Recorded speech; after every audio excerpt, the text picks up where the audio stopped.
What are some events that we have coming up at the Toledo Museum of Art? I know it's the winter time, so people are probably going to be wanting to do some things indoors. So what do you guys have coming up?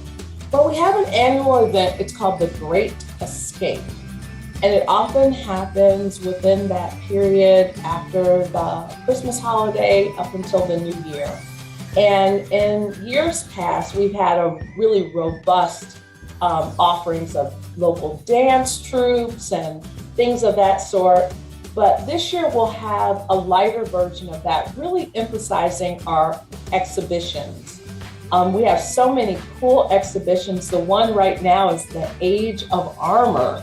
It's actually armor, and it's so exciting. When you walk into the gallery, it's kind of overwhelming. I was at a veterans breakfast recently, and I told some of the veterans, I said, when you walk in there, it's like those guys are alive. You're transported back to the medieval time period. It's such a cool exhibit.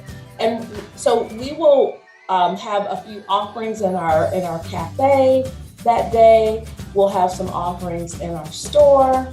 But really what we want to do is, and also for safety's sake, because we're living still in the age of the pandemic, we want to make sure that our visitors are safe and that they're really looking at our exhibitions. And then for 2022, we can maybe possibly return to a more robust Great Escape. So that will be the big thing for the end of the year, to close out the end of the year. And Jaden, we're already into November, so. What has the community response been to the Toledo Museum of Art's efforts during this pandemic? Because it's hard to engage people in art, especially during a pandemic. It really is, Jaden. You hit the nail on the head.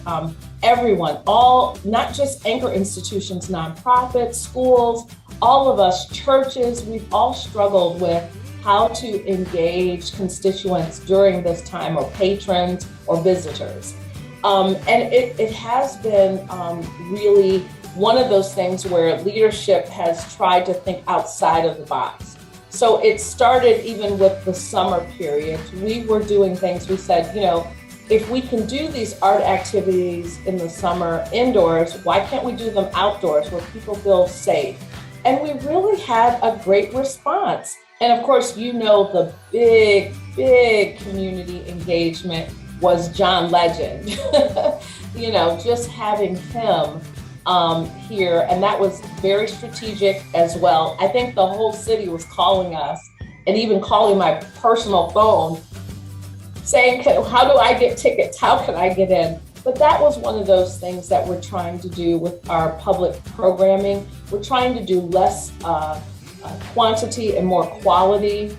And we feel like the John Legend concert and private performance, only for frontline workers in the medical field, and our outreach youth, which is targeted right now, Jaden, in the Junction, Inglewood area.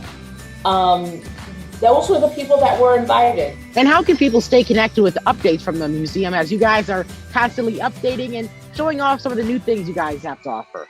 Well, Jaden, we really have a fun social media presence out there. We are on IG, Instagram, we're on Facebook, and we're also on LinkedIn, and our website, ToledoMuseum.org, has all of our updates. I always encourage people, if possible, to consider membership with the museum, where you can get our Art Matters that our own Nancy Cook does with us, but also you can get up to date on information about other groups within the museum, our ambassadors program, our docent program, Circle, and things of that sort.